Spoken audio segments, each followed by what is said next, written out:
The KRGS Doors Show, proudly brought to you by KRGS Doors. For all your shopfront roller shutters, roller grills, folding closures and bifold doors, visit www.krgsdoors.com.au. Welcome to the KRGS Doors podcast. I'm your host, Drew Blackman.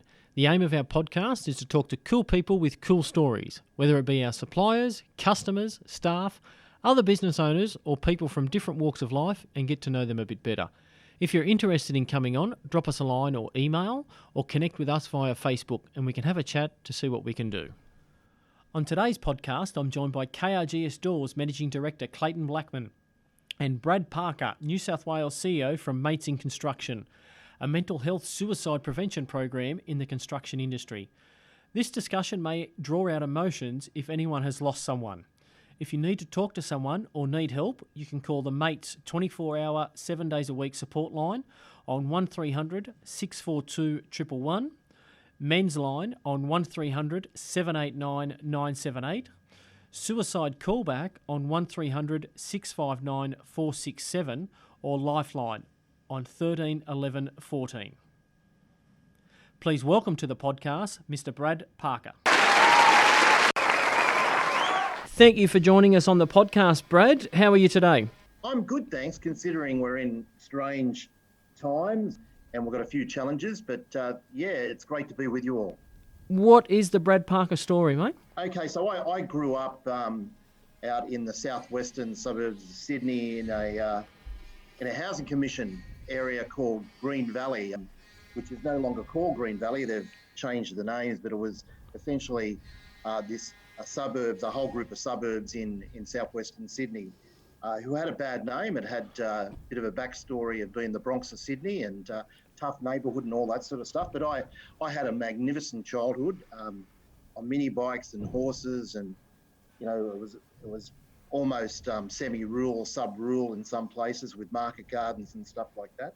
I grew up out there and with my brothers, and I, fresh out of school, I did my HSC, stayed on, did my HSC, was considering becoming a travel agent or travel consultant. Did a course on that, found that fairly competitive, and in the meantime, just worked at the local Green Valley Hotel, which is, if anybody could tell you the stories of the local Green Valley Hotel. There would have been some stories, some sights come out of there, mate. Well, mate, amazing. It was a hub of activity for the building industry, let me tell you, for the construction. So there was a lot of characters. I started there picking up glasses, ended up managing the place there for a number of years. I think it was a great grounding, actually. It set me on a good path. I had a great mentor in the public and the licensee of the hotel, Neville Bates, who I still keep in touch with, an amazing person. And Neville was very helpful in those early days at sort of moulding me, I guess, for what was to come. Brad, what high school did you go to out there, mate? I went to Miller High. Miller High, yeah. Which is now called Miller Technology High School of Communication, or whatever it's called. Met my wife there. We actually went to school together. Couldn't go out with her at the time because she's Croatian Australian, born in Croatia. Her father, he'd essentially hadn't thought about any of his daughters marrying a bogan Aussie. So I got to say, we found the old VHS from our wedding, so the old wedding video. And I've got to say, the wedding video is a cross between, if you look back now, a cross between My Big Fat Greek Wedding, The Wedding Singer, and Howzo's. Mate, I was singing for years. I never realised I could have made millions, mate. There's a movie there, mate. There's a movie there, combination. There is. And so I married into a culture, not just the woman I love. And we've got 4 sons. They're all young adults. I've got a couple of those that work in the industry. And so I live in Liverpool now, which is not far from where I lived originally, in a very old cottage that was done up. And I'm enjoying life, actually. Good on you. Now, you work for Mates in Construction. Tell us a little bit about Mates in Construction. Yeah, so Mates in Construction was set up primarily back in 2007. So I'm going to go way back. I'm going to go back to 2007 when the BERT Fund, so the BERT Building Employees Redundancy Trust, it's one of these redundancy trust funds that exist in the top end of the commercial industry. And they have an insurance component that is connected to the fund, and they'd paid out on some death claims, all kinds of deaths, deaths outside of work by accident, all that sort of stuff. And they'd found within a period of a few years that they paid out on nearly 400 deaths. But out of those 400 deaths, 88 were suicides. And they thought that's a little bit disproportionate. Maybe we should investigate that further. So they got Griffith University to conduct a study. It's called the ASRAP report. The ASRAP report took the industry by storm at the time, because what they found was essentially we do have high levels of suicide in our industry. Construction workers 2.5 times higher than the national average to end their life than anybody in society. And then if you're between those ages of 15 to 24 years, you're 11 times more likely to suicide than die from a workplace accident. And that was their starting point, right? So then they figured we need something that addresses this problem. It's a huge problem within the construction industry, but in society general. So what they did was they looked a bit closely then about finding out what are those problems that exist within the industry. Why is it that we have high rates of suicide? One of the issues of many, apart from, I could go through, long working hours, a culture of heavy alcohol use, you throw drugs in there, job insecurity. The life of the project is as good as the life of the job. They're thinking, where am I going to next? And that's complete. But the big one was 93% of construction workers who had suicided in the past never sought professional help. So they either didn't know where to find it, they didn't want to, or they weren't encouraged to. Yeah, they didn't want to talk about it. Didn't want to talk about it, that's right. They bottle things up. We know women are really good at offloading their problems. If you actually look, we always say never dismiss the women in this scenario. 75% of males overall in this country, so right across society in Australia, not just construction, suicide compared to 25% of females. When you look at that, females actually self-harm more and attempt more than males. But at the end of the day, I know that blokes bottle up their feelings. And I've got to say, just in case, if anybody's listening in, there's a number of, places you can call. You can call Mates in Construction, have a 24/7 helpline, 1300 642 111. So if they, wanted to call, they can call that number. It's a bit like Lifeline for construction workers, because it can draw up emotions when you're talking about suicide. But I didn't want to make it too heavy, but just to say that construction workers, they do bottle up their problem. There is a problem, there is bullying and there is bullying behaviours, but more a culture of not allowing discussion of problems with your peers. So they don't encourage people to speak about their problems. Do you think that's a stigma of weakness, possibly? Yeah, look, there's a massive stigma right across society about suicide. Suicides are not spoken about. You'll see something in the news or in the media where they say, and they won't talk about how the person died, or they won't even mention the word suicide, but then you'll see Lifeline number appear down the bottom of your screen. I think we need to start talking about suicides. I think we need to start opening up about what we can do about it and how we can keep people safe while connecting them to help. And that's an Aussie trait, I believe, that help your mates, what Aussies are all about, just to get that through to people, that there are people here that are ready to help. Well, you're absolutely spot on. I mean, mates, the whole thing around mates, hence Mates in Construction, is real and tangible. We know that actually exists within Australian society, that people do actually want to help their mates. And it is about your mate having your back. And when you're doing it tough emotionally, we actually teach those signs of what to look for. So, what does it look like if somebody's suffering from anxiety, depression, mental health, or even if they're suicidal? So we teach those things on site. We go out on site in our high vis. I'm going out on site tomorrow in my high vis, and we normally train. Of course, at this period, our training, because of social distancing, has been stopped a bit, but we teach what to look for and then how to keep someone safe while connecting them to help. So the Mates in Construction program we're not the mental health professionals. We don't seek to be.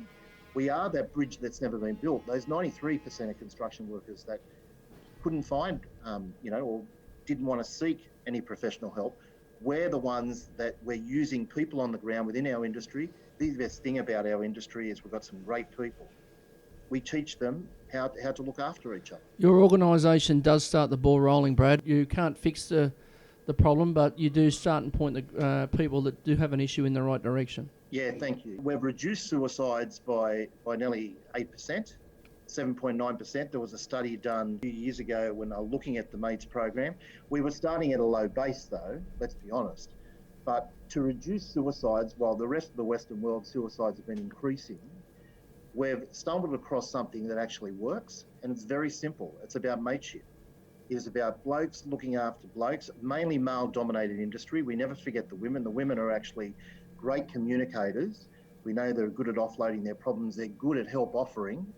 So we never dismiss the women. The women are a key integral part. Actually, if you've got any reason why there should be higher participation in the construction industry, it is that women save lives. Yeah. And I think there's no better reason than that. Brad, obviously the percentage that you'd love to get down to would be zero.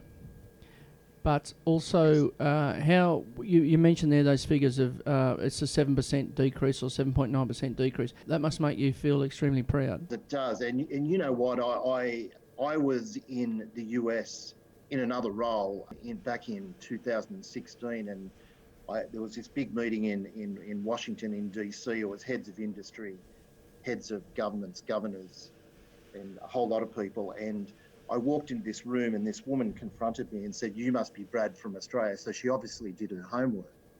And I said, "Yeah, that's correct." And she said, "What about your Mates in Construction program? How amazing is that?" And I really didn't know that much about it. I mean, I wasn't engaged in the program, but I knew that it dealt with mental health and suicide prevention. So I said to her, "Why do you think it's so good?"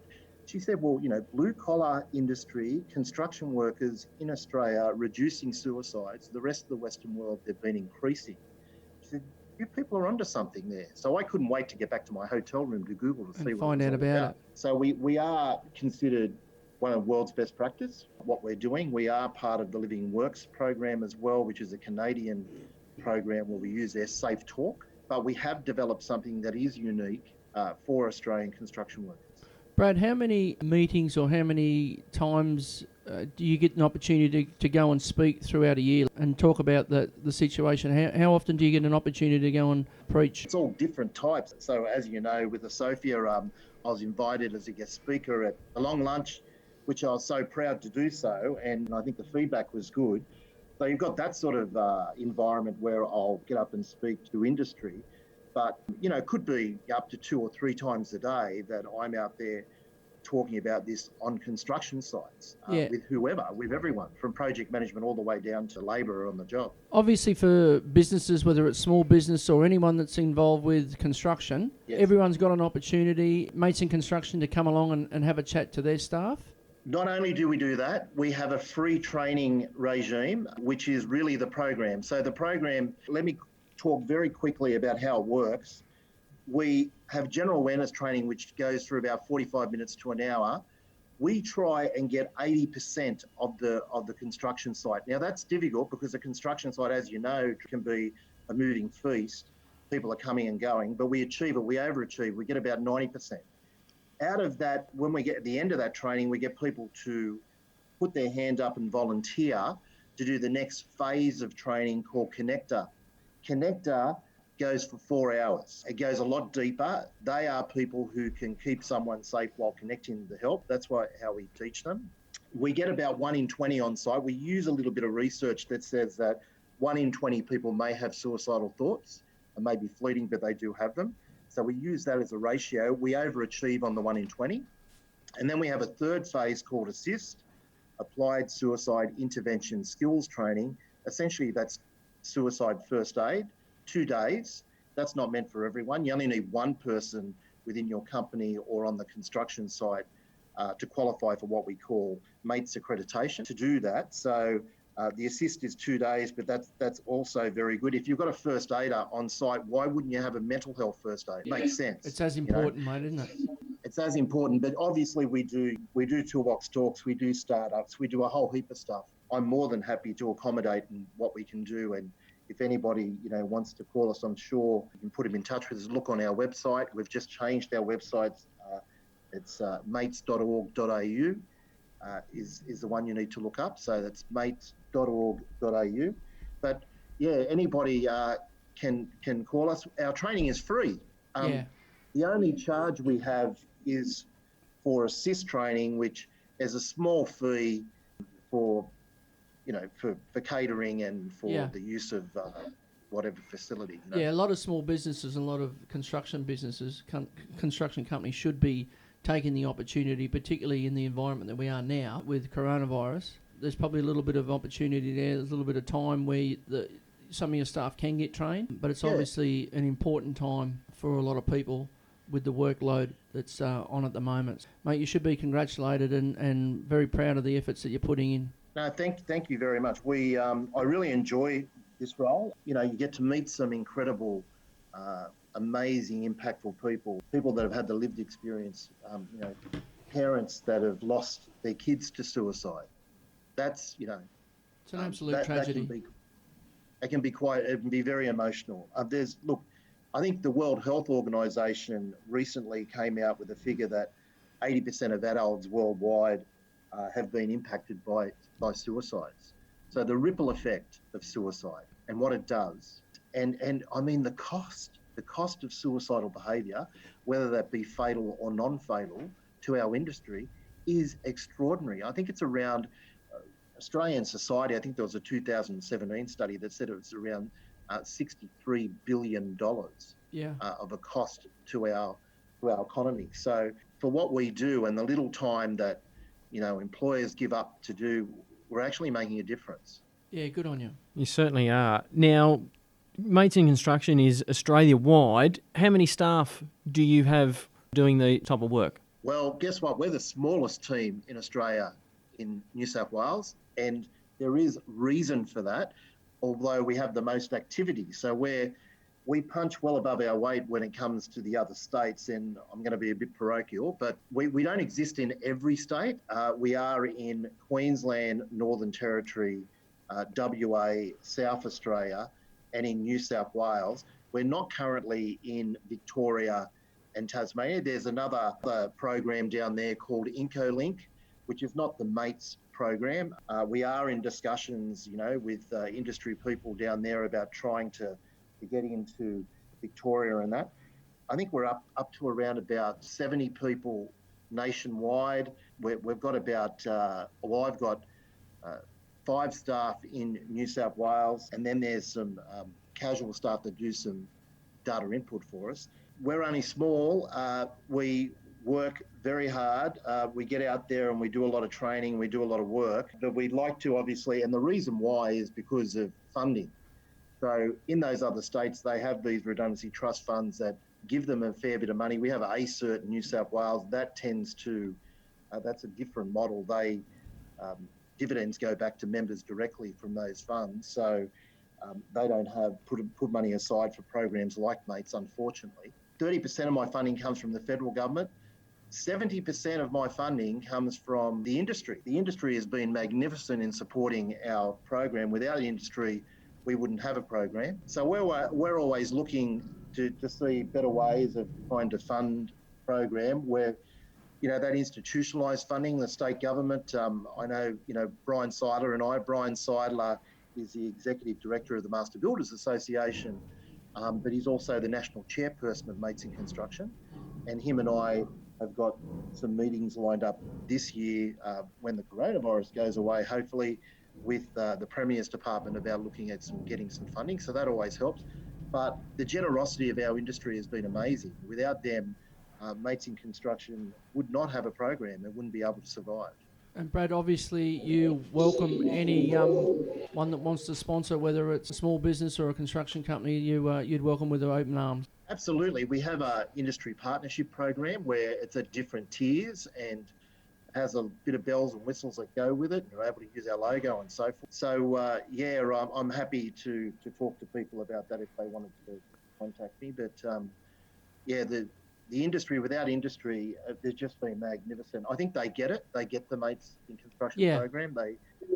They really get it, and they want to be there to be part of it. Yeah, I think everyone in the industry wants to be helpful and be aware. And Hey guys, sorry to interrupt the podcast. If this discussion has drawn out any emotions and you need to talk to someone or need help, you can call the Mates 24/7 support line on 1300 642 111, Men's line on 1300 789 978, Suicide callback on 1300 659 467, or Lifeline on 13 11 14. Now back to the podcast.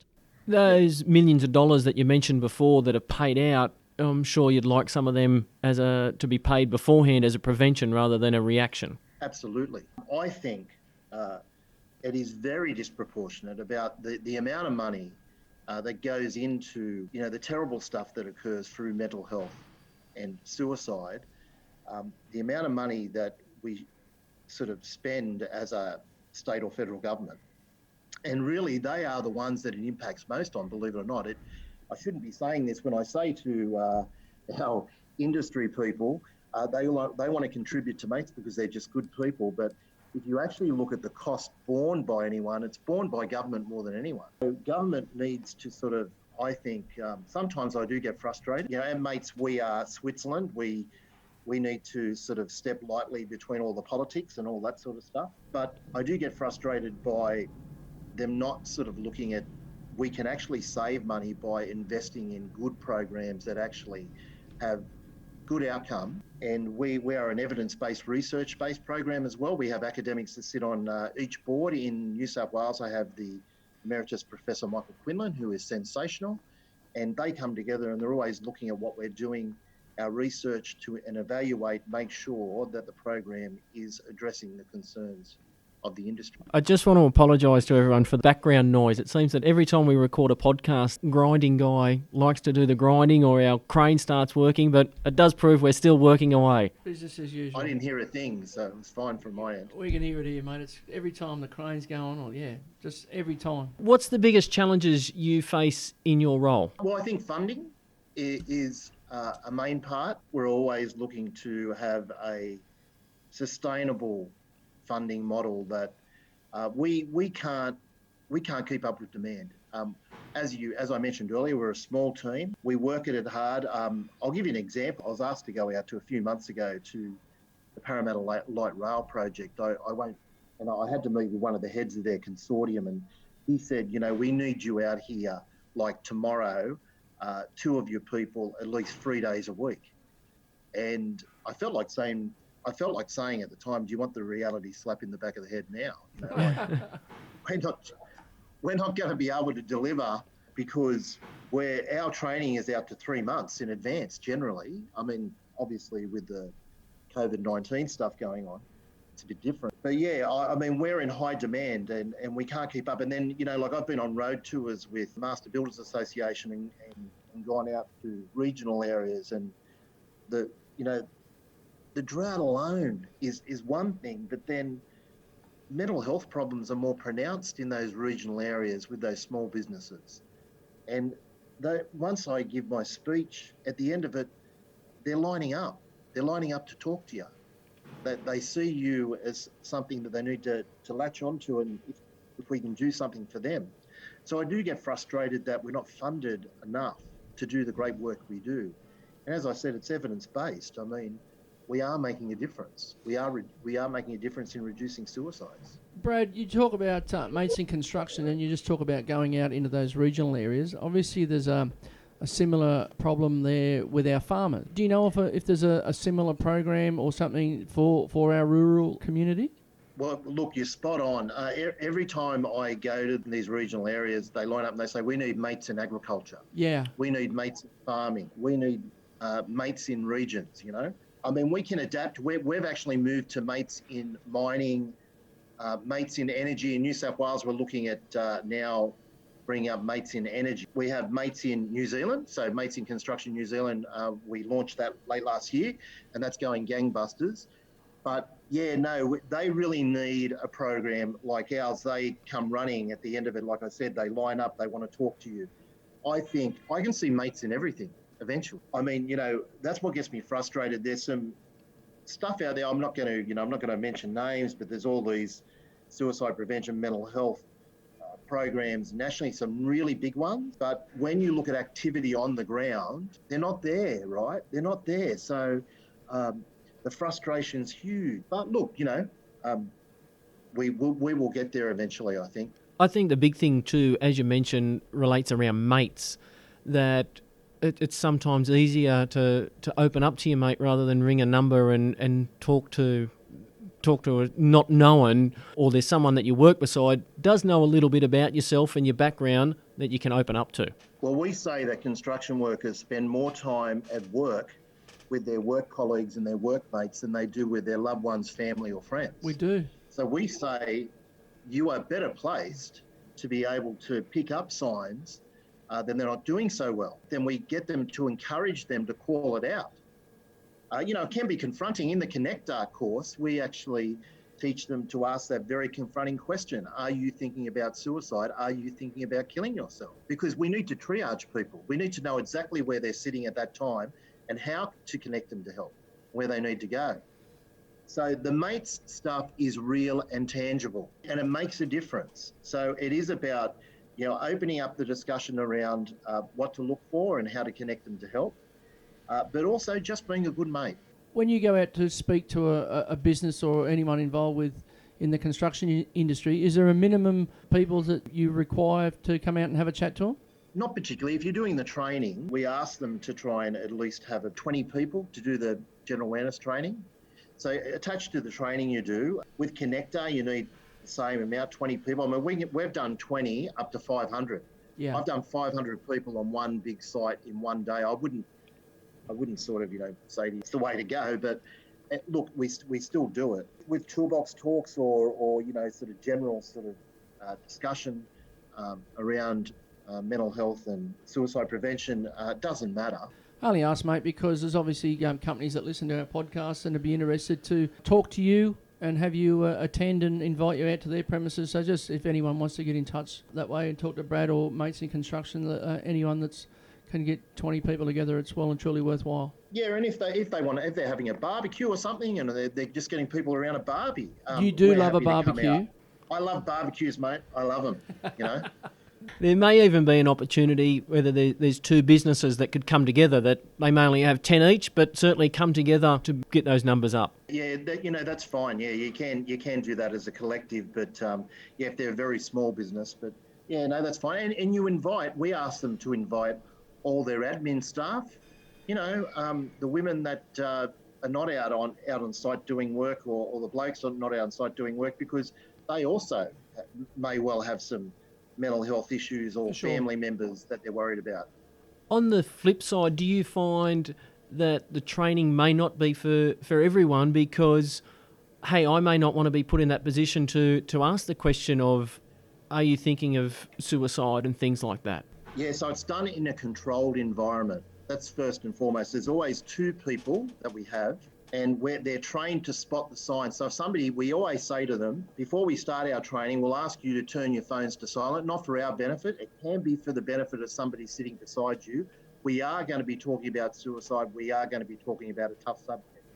So if you need to leave the room to either answer a call or go to the bathroom, give us a thumbs up. If you don't give us the thumbs up, you will be followed and you will be checked in on.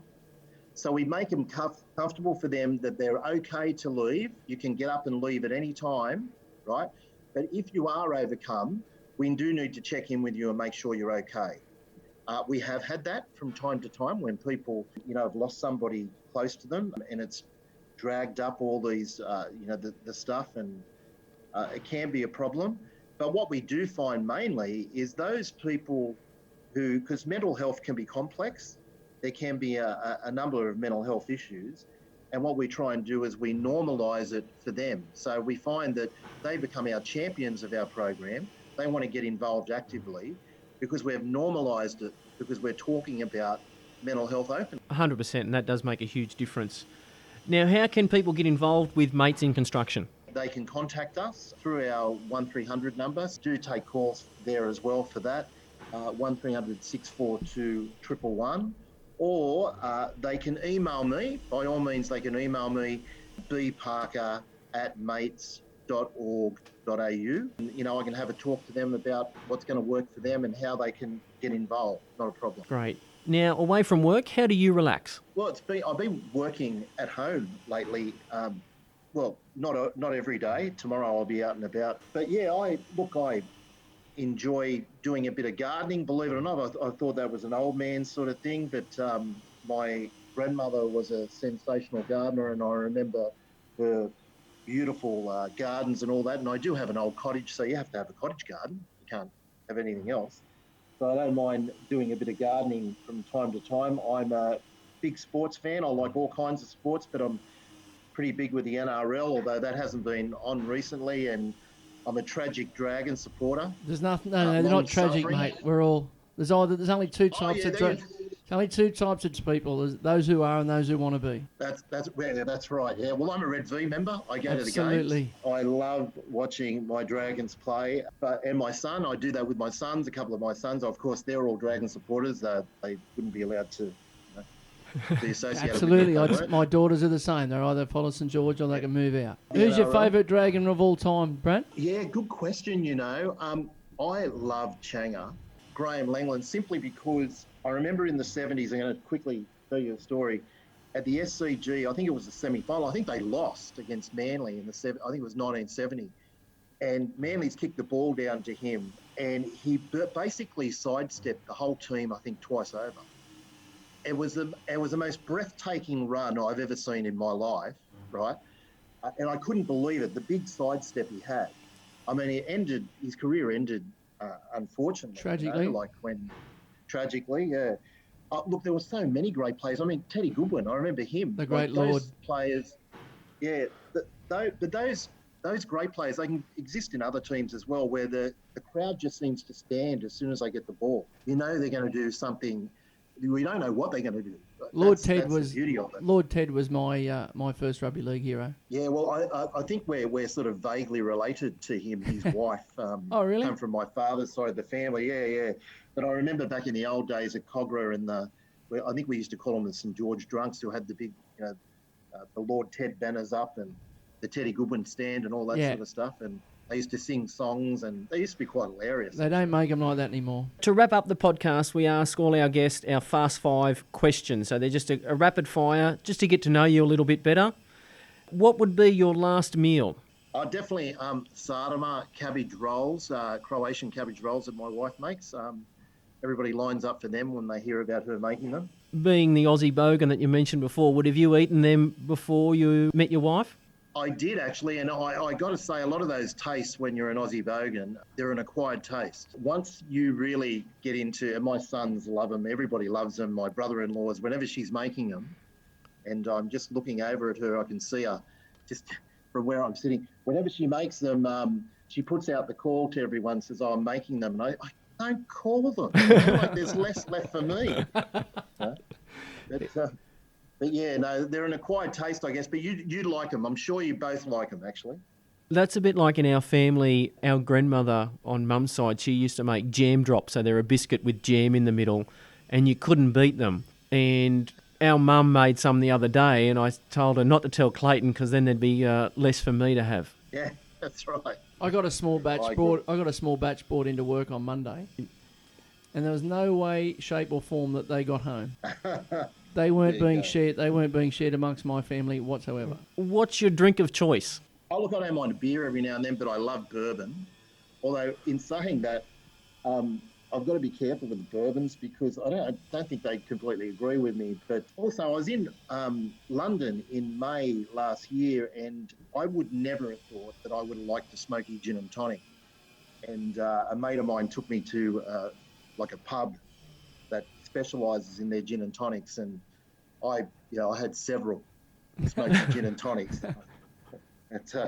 Yeah, that was good too. So I don't know, I like all kinds of alcohol. If you could trade lives with anyone for a day, who would it be and why? Well, this is a difficult one. I think, I've always wanted to be an NRL star, and I was never quite good enough, right? But of course, that's nothing's happening there. Nothing's happening there with the NRL at the moment. There's some political figures that I admire. But I don't know whether I want to trade places with them. I think I'm really happy in my job where I am. I'm settled. I can't see me doing anything else that I'd rather want to do. So I'm quite happy where I'm sitting at the moment. Who do you admire the most? Well, look, there's a number of people that I admire, and you can go, from sporting heroes to my wife's throwing up her arms. Of course, it's her. And I do admire her cooking. I told her I only married her for her cooking. Of course, I admire her. I admire people sort of working in this space now with mental health and suicide prevention. Those people who have the lived experience, who I've dealt with over the years, those people who have lost, their kids. It's not. People lose their kids and bury their kids. You're not expected to do that. It's supposed to be around the other way around. But yes,